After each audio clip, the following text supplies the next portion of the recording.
is up, everyone, and welcome back to the channel. I hope everyone has been having a good weekend thus far. So we are back with our review for the latest episode from Amazon Prime series Newtopia. So episode 5 just dropped a couple of days ago, and as we have done so far, this will be a spoiler review. So if you have not seen episode 5, if you plan on watching episode 5, again, be warned, spoiler review. We are going to talk heavy spoilers, so pause the video, go watch episode 5, come back, finish the video, drop a comment in the comment section. Let us know what you thought. Let us know if you agree with our summary and our rating of this episode and where we stand right now for the overall series. We're at 5 episodes in, we got 3 more to go. So now, even though we will be discussing spoilers, I won't be doing a step-by-step walkthrough of the entire episode. I will be keeping it fairly high level, but we will be discussing spoilers, and I will be discussing some very obvious key points throughout the episode. Again, I'll keep it high level. I'll try to go through each part of it, but I don't want to get literally into like scene by scene, because otherwise this video is just going to be way too long. So let's just jump right into episode 5. So episode 5 brings us where we left off at the end of episode 4. So we have all the soldiers on the top of Tower A watching and awaiting the landing of the military helicopter, which is carrying food and other supplies. So within seconds, things take a turn when they notice that the way the helicopter is flying, not flying exactly correctly. So they definitely take notice of that. And Inha realizes the pilots are no longer human and quickly warns the sergeant. So now, after that transpires, the story then now shifts to Kang Young-ju, Seo Jin-wook, Alex, and the young student. And side note, I apologize if I'm not getting the pronunciation of the names correctly. I am doing my best, so just a side note, it's not meant to offend. So then they come across they have the young student with them. If you may recall, he's just kind of I don't want to say a side character, but he's a character that just popped up that they came across in the previous episode. So he is still with the 3 of them as they continue to try and make their way to Tower A. So they stop at a small, what appears to be, I would believe, a small convenience store to take a break, gather themselves before continuing on, and they have a brief back and forth. Young-ju and the student have a brief back and forth. Jin-wook is being, the character as we've seen before, right? He's kind of looking out for himself, trying to be like this tough guy leader, but he's really not. Alex is not initially with them.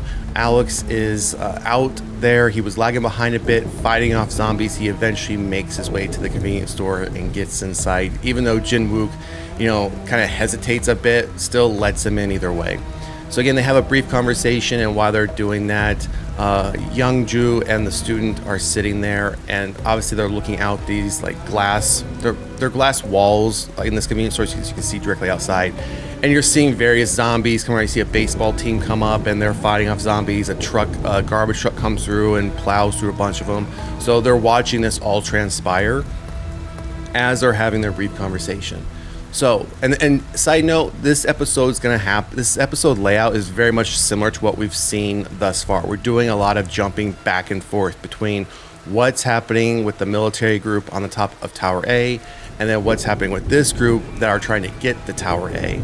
So we jump now back to the rooftop of Tower A. So meanwhile, on the rooftop, the sergeant, confirming that the pilots are no longer human. They've now turned, you can see the disappointment in his face. I think you see the disappointment in his face that you now know he's okay. I'm going to have to shoot down this helicopter. Not so much having to shoot down a helicopter, but the fact it has the supplies that they need in order to survive and maintain their position at the top of Tower A.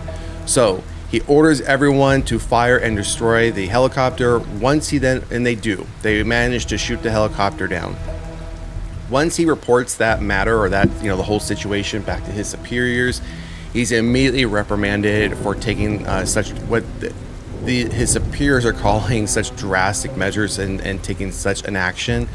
You can see and at that point you can see the frustration in his face. He kind of just, I think as in military chain of command, he just, takes it. But as soon as he hangs up the phone, you can see the frustration. He vents the frustration. So As the story moves, the sergeant then requests for them to leave Tower A, even though he had requested and asked if they could. Doesn't care. So he initially requested to leave Tower A and go to a secondary station. They denied him. So he's now ignoring that denial, and he makes the decision as the sergeant that they'll be leaving, and orders the team to gear up, and also decides to allow Oh Soo Jung, who was, if you remember, she's the hotel manager that we've been kind of following along a bit. She was kind of she was much more of a side character in episodes 2 and 3, but then she became more of a predominant supporting character in episodes 4 and definitely now in episode 5. So he decides to allow her to do the same. So, gear up. She's now going to be wearing full military guard. He's going to allow her to carry a rifle because she does have experience in shooting, and she proved that in one of the previous episodes by shooting one of the individuals, one of the soldiers who had turned after being bitten. So they've geared up, and now the team moves through the building, eliminating zombies as they descend floor by floor. So we see them going through the stairwell, and as they are making their way down, they're coming across various small groups of zombies until they get to, an entryway where they can get out of the stairwell and onto a main floor. So now, again, we're jumping right back to the other group. So Kang Young-ju, Jin Wook, Alex, and the university student have managed to arrive at Tower A. So they are approaching it, the entrance, and they see that inside the glass doors, it's been overrun by zombies, and now they'll need to find another way in. So they decide to enter through the basement garage, and to retrieve Alex's car. That's the main thing, because Alex had mentioned previously that he has parked his car in that garage, which contains tools and other things that might be able to help them fight their way through the zombies in order to protect themselves. So once they get into the garage, they split up into pairs to locate the vehicle, but it's literally within seconds of them doing that, which I think this is a horror trope. You never split up. We talked about that during yesterday's live show during a top 10 of the worst horror tropes. This was one of them, splitting up. So they do split up into pairs to locate the vehicle, but soon after, a horde of zombies attacks Young-ju and Jin Wook. And as they are getting attacked, they manage to get on top of various vehicles, and they're jumping from vehicle to vehicle. And as they run on top of the various cars, Alex begins to throw the Molotov cocktails that they had previously made at the horde, setting them on fire, in order to allow the two of them to get off the cars and get back over to them. So they are able to do that. However, as they're doing that, and Alex kind of stays behind a little bit to throw more cocktails at them, the horde manages to get a hold of Alex, and despite his best efforts, he meets his demise. And it's a character you didn't want to see meet his demise. I rather would have liked to have seen Jin Wook meet his demise, because he's just been, I think, a troll, so to speak, in this entire show. But I understand why they're keeping him around. But unfortunately, Alex now is gone, and as the horde just completely engulfs him, so to speak, there's probably a good 10-15 of them on top of him. The remaining Molotov cocktails that were in the bag that he was carrying managed to break, and they catch fire, setting not just him on fire, but the entire horde that was on top of him on fire. So Alex is no more. So that is not one of a main characters. We've seen other main characters go, but we haven't seen one so dominant as far as the story goes with one of the two main characters. So he's been right there almost with Young-ju almost since the beginning when they crossed paths in episode 2. So he's been right there the whole time, trying to keep her safe, trying to get her to Tower A. So now, again, we're jumping right back now to the other group. So the military group continues to descend. Lee Jun-voon's phone connects to Wi-Fi now, allowing him to call Young-ju. So they managed now to have, and if you don't know who I'm talking about by these names, they're the two main characters. It's the couple that's on the screen here. If you haven't been able to keep up, those are the character names for the two here. So Lee Jun-voon is the man, and Young-ju is the lady here. So they managed to have a face-to-face through FaceTime on their phones. They do have an emotional conversation. They finally have managed to see each other, and they are able to exchange updates as far as what's going on, where they're at, and whether or not they are safe. Now, this is when Jong-un is told that Young-ju is inside the tower. So this is obviously not going to sit well with him. It didn't sit well with him. He becomes extremely concerned, and he decides to make a decision to lie to her. He lies and says, yeah, we're no longer at the tower. We've managed to get out and leave, and tells her to leave as well immediately and get to Susao Station, which is where the sergeant wanted to go when he asked if we can leave Tower A. That's where they wanted to go, which is a secondary military camp that would be much safer, but again was denied. So he's telling her, get there, I'll meet you there. So now that conversation ends, the military, and as we move on with the military team, realizing that they need to collect food. The helicopter crashed with their supplies. They had really no food left already up at the top levels where they were stationed at. So they managed to get to the level like where the restaurant is and where the kitchen is. So the sergeant tells them collect as much food as possible from the kitchen, and just jam pack your packs as much as you can. But also realizing before they leave, they need to eat in order to sustain what they're going to be going through. So as they sit down to have a meal before moving on, the sergeant decides, I'm going to go get a drink. He leaves the room for a moment to get a drink, but unfortunately, as you can probably see where this conversation is going, he is attacked by a zombie. The group hears the commotion because he's not out in the main foyer, so to speak. He's in the back kitchen area. They hear it, they jump up and they arm themselves in case what's going to be coming their way. And then next thing you know, the sergeant emerges from the back area. He was bitten in the face. And this is a side note where one of the individuals mentions that they realize the closer to the brain they get bitten, the quicker they turn. So I thought that was a real quick statement. It wasn't something that they held on to or discussed at length. It was, again, a very quick statement because the sergeant's face had been bitten right on his nose and mouth.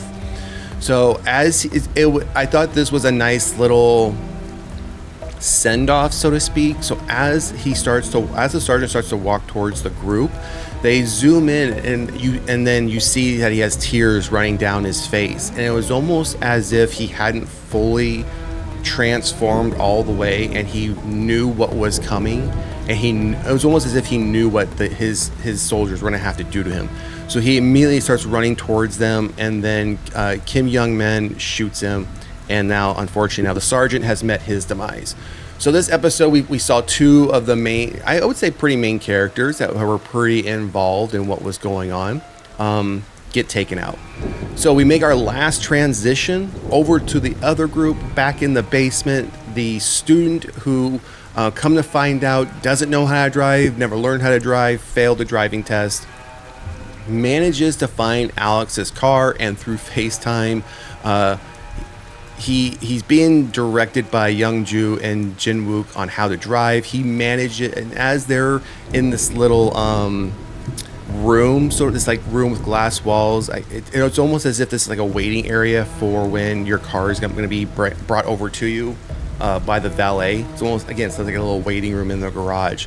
So, but the zombies can see them, and they're not being quiet. So now they have this massive horde getting ready to break down these glass walls. But the student, and that's what they know him by, it's just the student, we don't know his name, manages to drive the Hummer and just smash through the entire horde, saving them both and allowing them both to get in the car, in the Hummer, and they manage to escape the basement, knowing, and again, under the assumption, Young-ju's under the assumption that, again, she needs to get to Susao Station. So that's where they're supposed to be heading. Now, unfortunately, that's not what's going to happen. So as they leave the garage, Jin-woo kind of goes on this little rampage and just keeps, as they're driving, like doing circles, just not driving pretty erratic, running into zombies, kind of going crazy, and then kind of snaps at Young-ju saying, well, isn't this what you're supposed to do, is act like them? And then the student, threatens, hey, I'll bite you if you don't calm down, because they know he's been bit, but just hasn't turned yet. So Youngju wants to get to the station, and Jinwook's like, no, my mother owns a hospital. We're going to go there. We're going to, get looked at, make sure, have our injuries treated. That's not what she wants to do, but, she really can't control him. Now, at this point, we see the student kind of get the focal point of this scene, where he starts to get quiet. He starts to almost realize, I'm starting to change. It's happening. Fakes that he's going to get sick, tells them to pull over. They do. He gets out, gets sick a little bit, and then they're like, hey, get back in the car so we can go. He's like, nope, go on without me. I'm going to go home. I want to go back and study. And almost as if he's just like, yeah, I'm accepting what's happening. Doesn't tell them that, hey, I'm turning and this is, you got to go. So they eventually drive off, and as he's watching them, disappear as the car gets further and further away, a horde of zombies tries to go after the vehicle. He kind of pushes them back to make sure they don't chase the vehicle. And then that's where we see his body start to convulse, and eventually he turns. He falls to the ground. We see his eyes pop open. He turns, and that's where we get a black screen and the credits rolling. So that's where we end the episode. Again, it was a lot of jumping back and forth between, we'll call them like Team A and Team B, as far as how they're progressing. Now, I understand. So I understand the rationale that John Un made as far as lying to Youngju to say, hey, we're not here anymore, get to the station. I understand why he was doing it. It's just, we only have 3 more episodes left of this series, and now they're still stuck probably 3/4 up in Tower A. She's now driving off to go to the station. So now it makes you wonder, are they only going to, come back together in the last episode, assuming they both survive? And obviously that would suck if both of them or one of them died, and that's how this show ends. But overall, I would give this episode, I'd give it a 3.5. Maybe even a 4. It was, at some point we were going to start to see some of these supporting characters, main characters that have been pivotal for the story thus far, start to get attacked, start to get killed off. I think eventually we'll see more of the soldiers get killed off, or there's only going to be like 1 or 2 of them. And then I could eventually, my opinion, I could eventually see Jinwook get killed by trying to save Youngju, because we know from the beginning he's had a crush on her. He's been trying to move in on her. So I can see Youngju probably getting herself into a situation where she needs to be saved, and Jinwook does, and either he saves her and gets bit, or he sacrifices himself completely to save her, and a horde just overtakes him. So again, I'm giving this one a 3.5, 4. I could go either way. I could sway to a 4 with no problem. Overall with the show, very happy with the show. I'm at a 4.5. I enjoy this type of stuff. It's something new, something different. I'm hoping that there's many more people out there watching this. They don't really publish the numbers, the viewing numbers on this. I know, again, it's not a show many people have heard about or even knew was coming out. So I'm hoping, again, that the numbers are up there where we're going to start seeing more of these types of shows make it over to the US, because it obviously is an international show. So I'm quite enjoying it. Like I said, episode 5, 3.5 or a 4 out of 5. Overall, the show, I'm at a 4.5. Really enjoying it. So that's where we're at for episode 5. We only have 3 more episodes to go over the course of the next 3 weeks. There will be no break in between these next 3 episodes, so we will be getting them over the course of the next 3 weeks. So drop a comment in the comment section. Let us know if you've seen episode 5. What did you think? Did you agree with our score, 3.5 or 4? Also, let us know what you think about the overall show thus far. Again, I'm at a 4.5. If you haven't seen this episode or haven't even seen the show at all, I would recommend go check it out, and don't get hung up on episode 1. Episode 1 is a complete slow burn. It's a complete, total setup, foundational episode. So it is very slow. Do not get discouraged with episode 1. Push through and continue watching it. It will pay off. I promise you it will. So also, if you haven't done so already, please like, share, and subscribe to the channel. Otherwise, enjoy the rest of your weekend, and we will see you at the next one. Peace.